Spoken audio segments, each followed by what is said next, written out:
Hello बच्चों, कैसे हैं? उम्मीद करते हैं कि आप सभी को अच्छे होंगे। आपका मेरे चैनल सरकारी टैलेंट में एक बार फिर से बहुत बहुत स्वागत है। आज हम लोग फिर से क्लास 6 का एक्सरसाइज 12.5 पढ़ेंगे, जिसमें समीकरण के बारे में पढ़ना है। तो चलिए शुरू करते हैं। वीडियो शुरू करने से पहले नए आने वाले बच्चों से गुजारिश है कि लाल बटन दबा के मेरे चैनल को सब्सक्राइब कीजिए और साथ ही साथ बेल आइकन भी जरूर दबाइए। तो चलिए शुरू करते हैं। एक्सरसाइज 12.5, इसमें हम लोग को पढ़ना है इक्वेशन, समीकरण। सबसे पहले समीकरण किसे कहते हैं इसके बारे में जानेंगे। तो समीकरण में 3 पद होता है। एक होता है LHS, क्या होता है LHS। दूसरा होता है RHS, left hand side, right hand side. और तीसरा चीज होता है इक्वल टू, ठीक है, बराबर। जैसे हम कहें x + 2 = 9। यहाँ पे देखिए बराबर कैसे हम जानेंगे कि LHS यानी कि बायां पक्ष कौन है। तो हम इसी तरह से खड़ा हो जाते हैं। यह कौन सा हाथ है? हमारा बायां हाथ है, तो यह हो गया LHS। क्या हो गया? LHS। दायां हाथ हमारा कौन है? यह है ना? तो यह हो गया RHS। क्या हो गया? RHS। इसको कहते हैं बायां पक्ष, बायां पक्ष। इसको कहते हैं दायां पक्ष, ठीक है। और फिर यह जो बीच में है यह क्या है? बराबर है। क्या है? बराबर है। और तो इसे क्या कहेंगे? समीकरण कहेंगे। क्या कहेंगे? समीकरण। समीकरण तो हम जान गए। उसके पहले हम जान चुके हैं कि चर किसे कहते हैं? वेरिएबल किसे कहते हैं? जिसका मान नियत नहीं रहता है। जिसका मान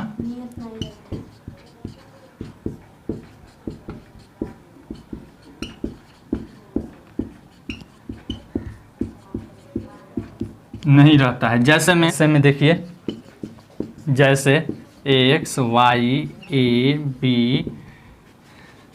u, v इत्यादि, अल्फा, बीटा, ठीक है ना, गामा, यह सब क्या होता है? वेरिएबल होता है। समझ में आया? अब हमको समीकरण को हल करने का तरीका जानना है। क्या करना है? समीकरण को हल करने का तरीका जानना है। इसको मिटा दें। समीकरण को हल करना,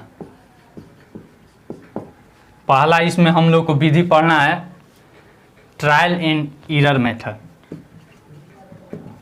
ट्रायल एंड एरर मेथड, ठीक है। प्रयत्न और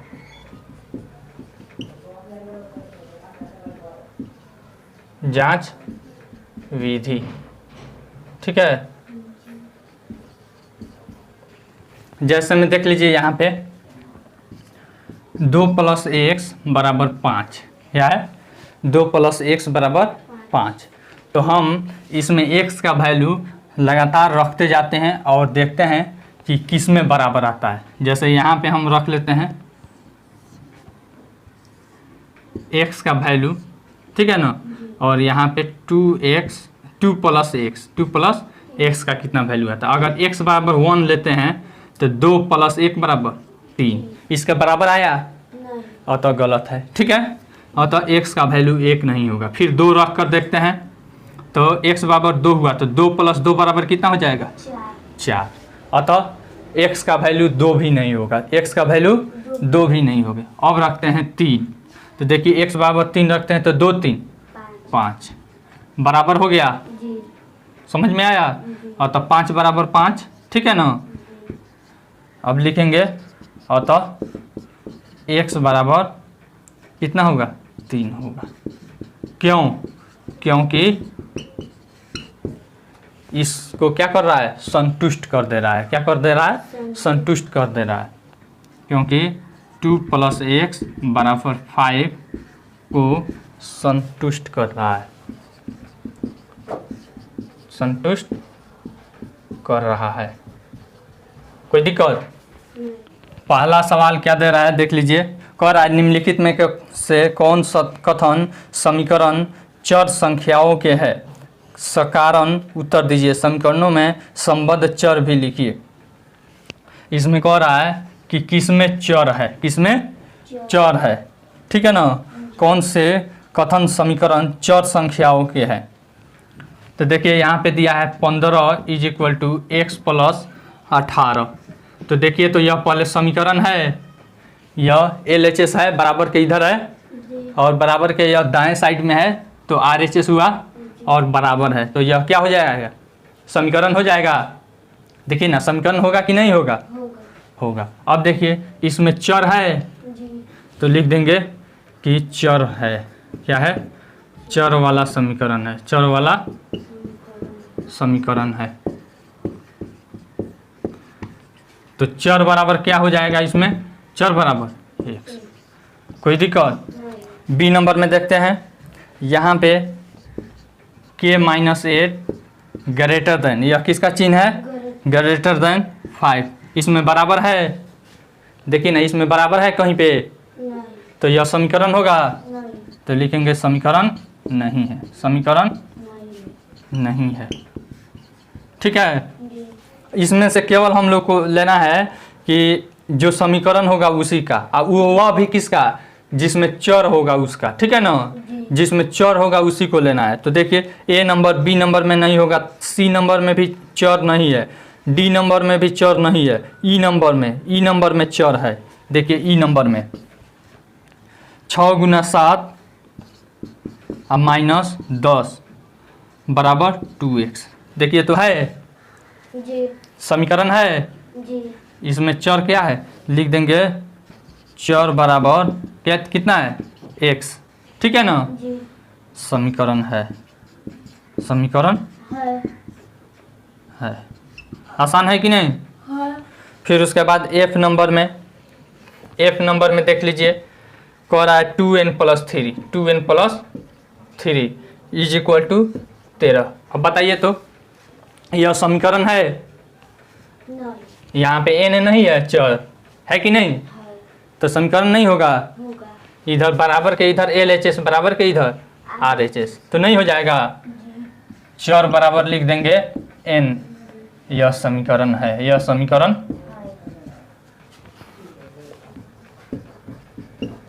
समीकरण है। कोई दिक्कत। नहीं, जी नंबर में देखिए, जी नंबर में कोई वेरिएबल नहीं है, ठीक है ना, यह केवल संख्या का समीकरण है, तो इसे लिख देंगे कि यह चर वाला समीकरण नहीं है, ठीक है। फिर एच में तो समीकरण नहीं है। उसके बाद आई में देखिए, z प्लस 8 ग्रेटर देन 12। कोई दिक्कत। नहीं, तो यह क्या समीकरण है, नहीं, नहीं है, ठीक है ना। जी में भी देख लीजिए, यहाँ पे दिया है 7 इज इक्वल टू 11 गुना 5, ठीक है ना, और माइनस 12 गुना 4, ठीक है ना। इसमें देखिए LHS है, RHS है ना, अब बराबर है, तो आप कहिएगा कि समीकरण हो जाएगा, लेकिन चर इसमें नहीं है, ठीक है ना। अतः यह चर वाला समीकरण नहीं है, यह क्या है, केवल संख्या वाला समीकरण है, ठीक है। तो अतः इससे कहेंगे कि यह समीकरण नहीं है। अब उसके बाद जे में देखिए, जे में 7 minus X is equal to 5। देखिए तो यह समीकरण जी, है। चर बराबर इसका क्या हो जाएगा, x, यह समीकरण है, ठीक है ना। कोई दिक्कत। नहीं, मिटा दे अब इसको। जी, दूसरा सवाल देखिए, कह रहा है कि सारणी के तीसरे स्तंभ में प्रविष्टियों को पूरा कीजिए। यहाँ पे क्रम संख्या 1 दिया है नहीं, जी, फिर इधर यहाँ पे दिया है समीकरण, दिया है समीकरण,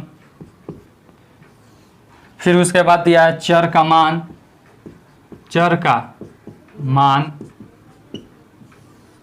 फिर उसके बाद दिया है समीकरण संतुष्ट हाँ या नहीं, समीकरण संतुष्ट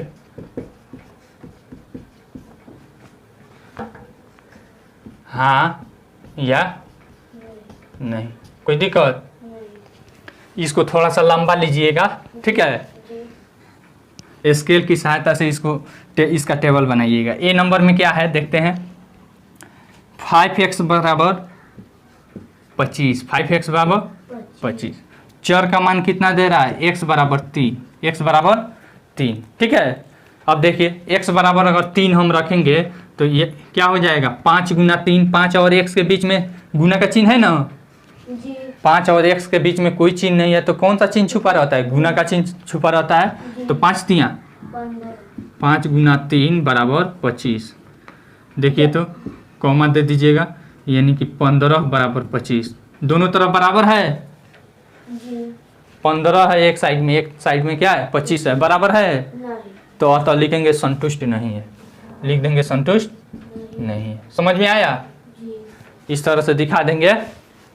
यहाँ पे बराबर नहीं है तो लिख देंगे, अगर बराबर रहेगा तो लिखेंगे हाँ, अब बराबर नहीं है तो लिखेंगे नहीं। फिर बी नंबर में देखिए क्या दिया है, 5x बराबर 25, 5x बराबर 25। अब x बराबर कितना दिया है 4, ठीक है ना। तो x का वैल्यू 4 रखिए तो 4 बचे, 20 एक साइड में आ गया 20 और एक साइड में 25, दोनों बराबर है नहीं तो लिख देंगे संतुष्ट नहीं है। कोई दिक्कत। नहीं फिर सी नंबर में देखिए, सी नंबर में कह रहा है 5x बराबर 25। फिर उसके बाद दिया है x बराबर 5, x बराबर 5। अब देखिए तो x का वैल्यू 5 से 50 25, दोनों तरफ 25 आ गया जी तो लिख देंगे कि हाँ, ठीक है ना। जी फिर डी नंबर में देखिए, इसी तरह से सबको बनाना है, ठीक है।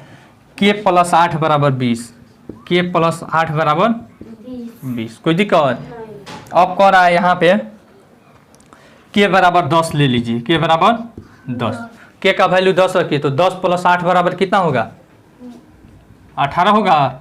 जी दोनों तरफ बराबर आया नहीं तो लिखेंगे संतुष्ट नहीं है।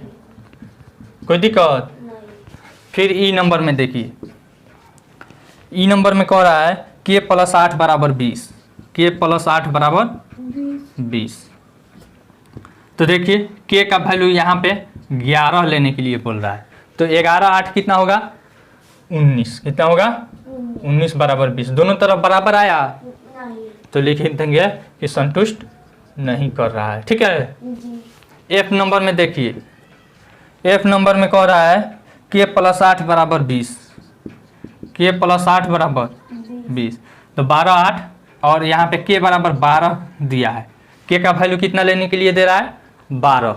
तो 12 8 कितना होगा 20, ठीक है। तो दोनों तरफ बराबर आ गया जी और तो लिख देंगे कि हाँ। कोई दिक्कत। नहीं अब देखिए, अब हम बता देते हैं आपको जे के एल, बीच में आप लोग बना लीजिएगा।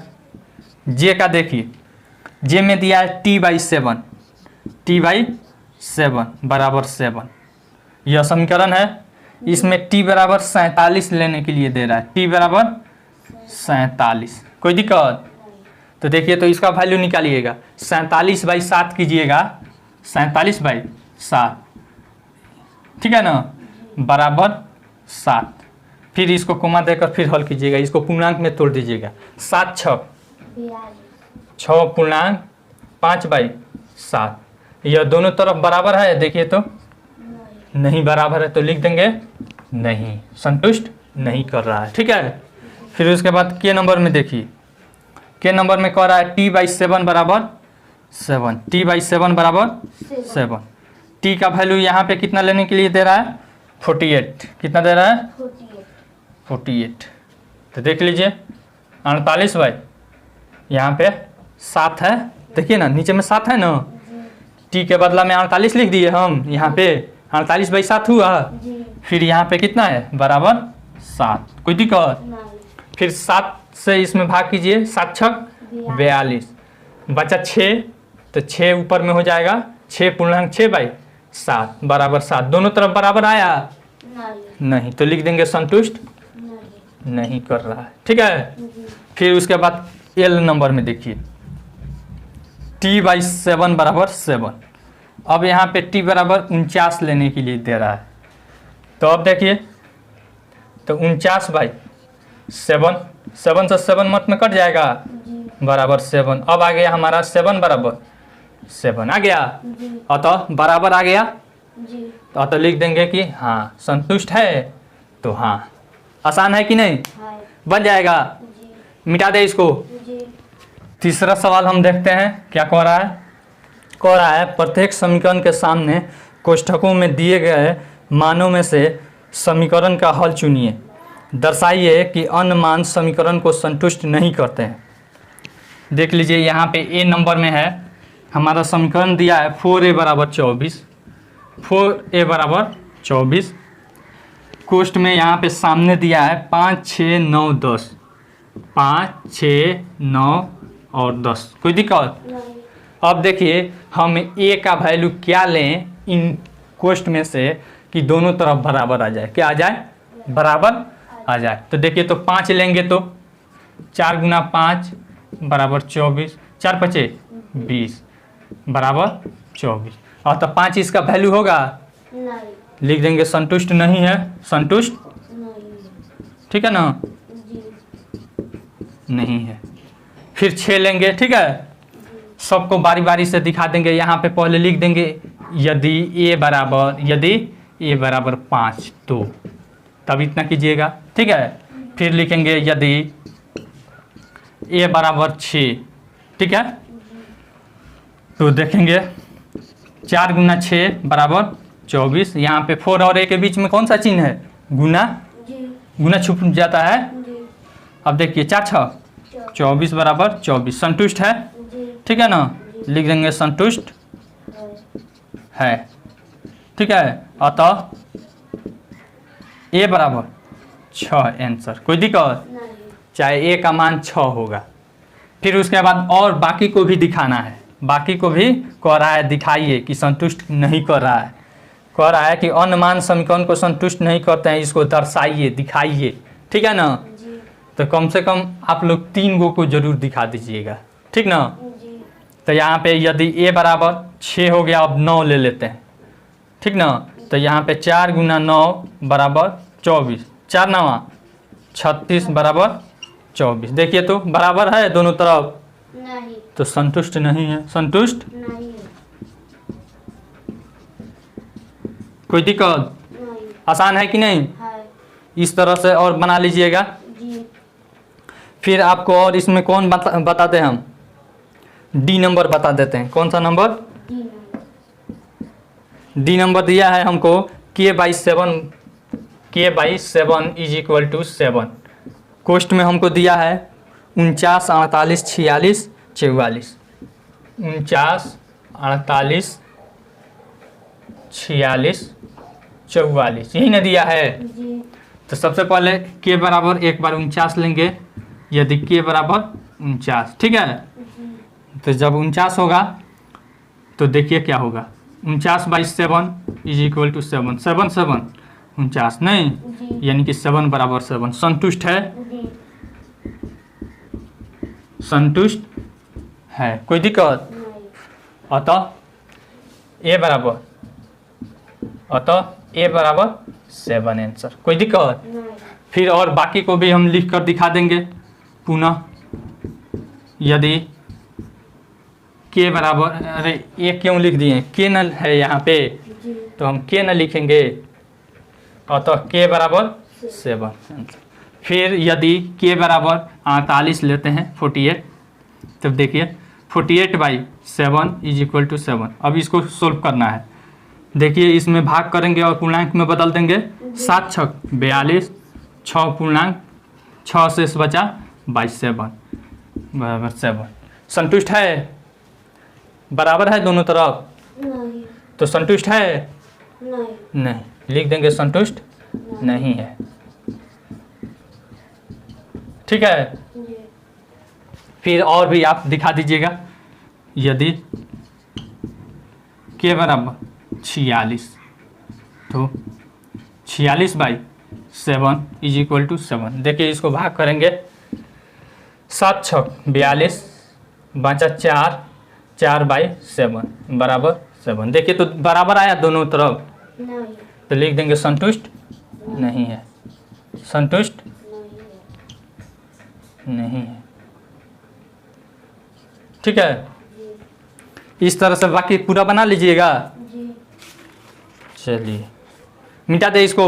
जी चौथा सवाल देखिए क्या कह रहा है, नीचे दी हुई सारणी को पूरा कीजिए और इस सारणी को देखकर ही समीकरण x + 6 = 13 का हल ज्ञात कीजिए। यहाँ पे ए नंबर में दिया है, सबसे पहले यहाँ पे दिया है x, ठीक है, ऐसे सारणी बनाया है टेबल, और फिर नीचे में दिया है x + 6। कोई दिक्कत? नहीं हमको सवाल दिया है समीकरण x + 6 = 13, ठीक है। इसका हमें क्या करना है, हल निकालना है, यानी कि x का वैल्यू निकालना है। अब कह रहा है यदि x = 1 लेंगे तो इसका वैल्यू कितना आएगा, 2 लेंगे, ठीक है ना, फिर 3 लेने पर, इस तरह से यहाँ पे 10 तक है, 4 लेने पर, 5 लेने पर, 6 लेने पर, ठीक है, फिर 7 लेने पर, फिर 8 लेने पर, फिर 9 लेने पर, फिर यहाँ पे 10 लेने पर। अब देखिए अगर हम x = 1 लेते हैं, क्या लेते हैं, एक 1 लेते हैं, तो इसका वैल्यू x के जगह पर 1 रखते हैं तो 1 का 6 कितना हो जाएगा, 7। फिर 2 लेते हैं तो देखिए कितना होगा, इसके बराबर नहीं आया, यह 7 13 के बराबर आया। नहीं फिर इसको देखते हैं, 2 x के जगह पर लेते हैं तो 2 6 कितना हो जाएगा, 8 फिर यहाँ पे 3 6, 9 फिर 4 6, 10 5 6 11 11, 6 6 12 12, फिर 7 6, 13 देखिए तो इसके बराबर आ गया। जी अतः हल क्या हो जाएगा हमारा, अतः x बराबर कितना होगा, 7। फिर आगे भी हम दिखा देंगे। फिर यहाँ पे 8 और 6 14, इससे ज़्यादा हो गया, फिर 9 6 15, फिर 10 6 16। कौन बराबर कर रहा है, इसको संतुष्ट कौन कर रहा है, x = 7, ठीक है ना। अतः x बराबर हमारा क्या हो जाएगा, 7 हो जाएगा, ठीक है ना। जी देख कर ही समीकरण इतना का हल ज्ञात कीजिए, हो जाएगा। जी फिर बी नंबर में कह रहा है, यहाँ पे नीचे दी हुई सारणी को पूरा कीजिए और इस सारणी को देख कर ही समीकरण y - 6 = 4 का हल ज्ञात कीजिए। इसी तरह से है, ठीक है। सबसे पहले हम समीकरण लिखते, समीकरण हमारा क्या दिया है, इसका तो यह आंसर हो गया। फिर यहाँ पे देखिए क्या समीकरण हमको दिया है, पहले दिया है y, क्या दिया है, वाई और नीचे में दिया है हमको y - 6, y - 6। पहले समीकरण हमको दिया है y - 6 = 4, यही ना दिया है। जी इसी का वैल्यू निकालना है, समीकरण को हल करना है, y बराबर क्या होगा। अब यहाँ पे दिया है, एक बार 4 लिया है, कितना लिया है, 4, 4 से स्टार्ट किया है 13 तक गया है, 5, फिर 6, फिर 7, ठीक है, फिर 8, फिर 9, फिर 10, फिर 11, 12 और फिर 13। कोई दिक्कत? अब देखिए इसको हल कीजिए, पे 4 है, y बराबर 4 है, तो यानी 4 - 6 करेंगे, ठीक है ना। तो 4 - 6 बराबर, देखिए तो पूर्णांक पढ़े हैं आप, याद है, जी जिसमें ये यहाँ पे प्लस है, यहाँ पे माइनस है, तो प्लस माइनस कौन सा क्रिया होगा, माइनस का। तो यानी कि 6 में से घटेगा, जी 6 में से 4 घटेगा, कितना बचेगा, 2 2। और किस में से घटाए हैं, 6 में से घटाए हैं, तो 6 पर कौन सा चिन्ह है, -2 हो जाएगा। कोई दिक्कत? फिर उसी तरह से यहाँ भी करेंगे, यहाँ पे 5 - 6 करेंगे, ठीक है, बराबर कितना होगा, -1 होगा ना, बराबर -1। समझ में आया कि नहीं? आया है पूर्णांक संख्या जो पढ़ाए थे हम तीसरा या चौथा चैप्टर में, तो उसमें हम इसको बताए हैं, ठीक है ना। प्लस माइनस कौन सा क्रिया होगा, अलग जात रहेगा तो माइनस का क्रिया होगा, नहीं। और फिर जो बड़ा रहता है उसमें से घटाते हैं, तो मान लीजिए 6 इसमें बड़ा दिख रहा है, 5 से बड़ा, तो 6 में से घटाएंगे 5 तो 1, और 6 में से घटाएंगे उसके पहले कौन सा चिन्ह है, माइनस, तो यहाँ पे माइनस हो जाएगा। कोई दिक्कत? नहीं फिर यहाँ पे देखिए 6 - 6 करेंगे तो 0। कोई दिक्कत? नहीं अब देखिए अभी कोई भी इसको संतुष्ट कर रहा है। नहीं फिर यहाँ पे देखिए 7 में से 6 घटाएंगे 1, 8 में से 6 घटाएंगे 2, समझ में आ रहा है ना। जी फिर यहाँ पे 9 में से 6 घटाएंगे 3, 10 में से 6 घटाएंगे 4। यह देखिए इसको संतुष्ट कर दिया। जी। फिर आगे वाला भी हम लिख देते हैं। 11 में से 6 घटाएंगे 5, 12 में से 6 घटाएंगे 6, 13 में से 6 घटाएंगे 7। कोई दिक्कत? नहीं। अब कौन संतुष्ट कर रहा है? यह वाला y बराबर 10 इसको संतुष्ट कर रहा है, इसको संतुष्ट कर रहा है। ठीक है, अतः हल y बराबर 10 होगा। कोई दिक्कत? अब मिटा दे इसको। अब इसमें अगला सवाल जो है सी नंबर में, यह गुना वाला है, इसको बना लीजिएगा। कि बनाना पड़ेगा हमको। सी नंबर गुना वाला है, मिटाते पहले इसको। सी नंबर में देखिए 4 का सी नंबर है, इसमें गुना वाला है। ठीक है ना, हमारा समीकरण है इसमें 5t बराबर 40। 5t बराबर 40। ऐसे t है यहाँ पे, फिर यहाँ पे है हमको, इधर है हमको 5t। कितना है? 5t। ठीक है ना, 5t है ना। अब यहाँ पे t का वैल्यू दिया है, 3 से स्टार्ट किया है। 3, 4, 5, 6, 7, 8, 9, 10, 11।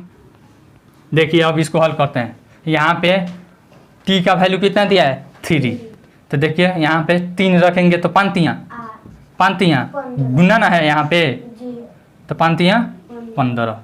फिर यहाँ पे 4 रखेंगे तो 5 का, इसके बराबर अभी नहीं आया।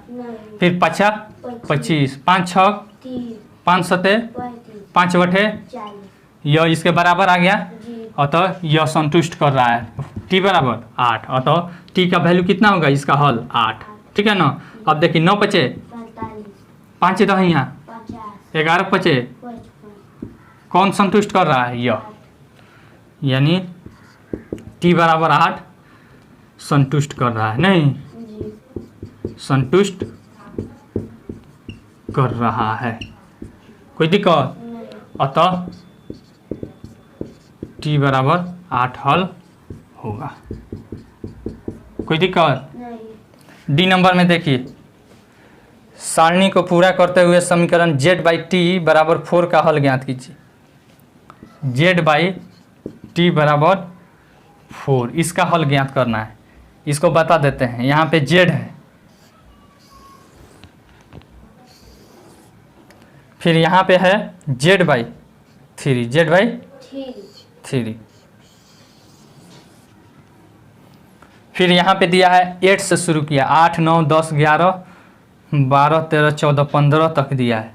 8, फिर उसके बाद 9 है, फिर 10 है, फिर 11 है, फिर यहाँ पे 12 13 12 है, 13 है, फिर उसके बाद 14 है,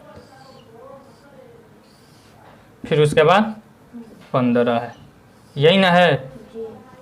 चलिए, z का वैल्यू अगर हम 8 रखते हैं तो 8/3 करेंगे। क्या कर देंगे? 8/3। फिर अगर तो हमारा 4 के वैल्यू के बराबर आया? नहीं आया। फिर अगर z बराबर अगर हम ले लेते हैं 9, क्या ले लेते हैं? 9, 9/3 बराबर 3 आएगा। कटेगा तो 3 तिहाई 9, 3 आएगा। तो इसके बराबर हुआ? नहीं। फिर 10/3 होगा। z बराबर अगर 10 लेंगे तो फिर 11/3 होगा। ठीक है ना। फिर यहाँ पे 12/3 बराबर 3 चुका, इसके बराबर आ गया। अतः यही हल होगा। ठीक है ना। यहाँ हो जाएगा 13/3, यहाँ हो जाएगा 14/, नहीं कटेगा। 15/3 होगा, कट जाएगा। 3 5 बराबर 5। तो 5 से इससे ज़्यादा हो जा रहा है, बराबर नहीं आ रहा है। कौन बराबर कर रहा है? 12।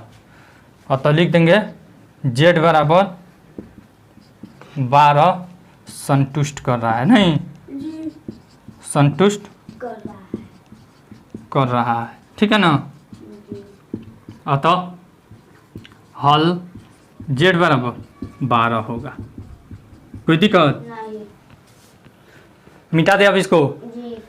उसके बाद देखिए 5 नंबर में दिया है, कह रहा है हल कीजिए। क्या कह रहा है? हल कीजिए। ए नंबर में y + 6 = 18। कोई दिक्कत? नहीं।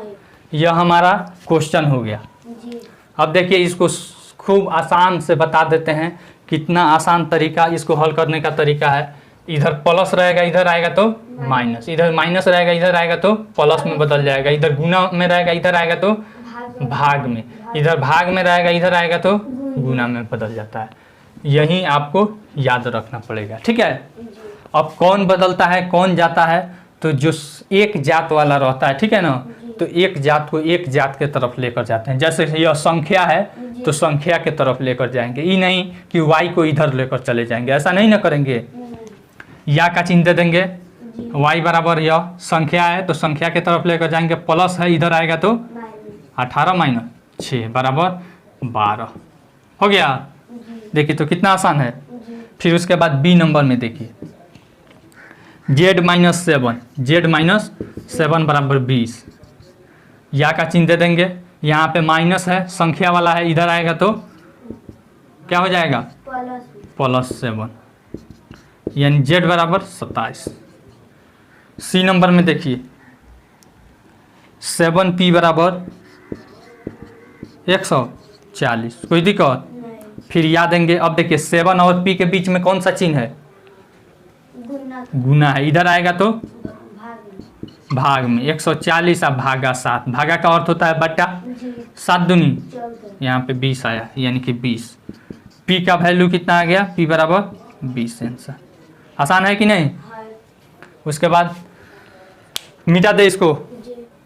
डी नंबर में देखिए क्या कह रहा है, कह रहा है q/5। देख लीजिए q/5 = 7, ठीक है ना।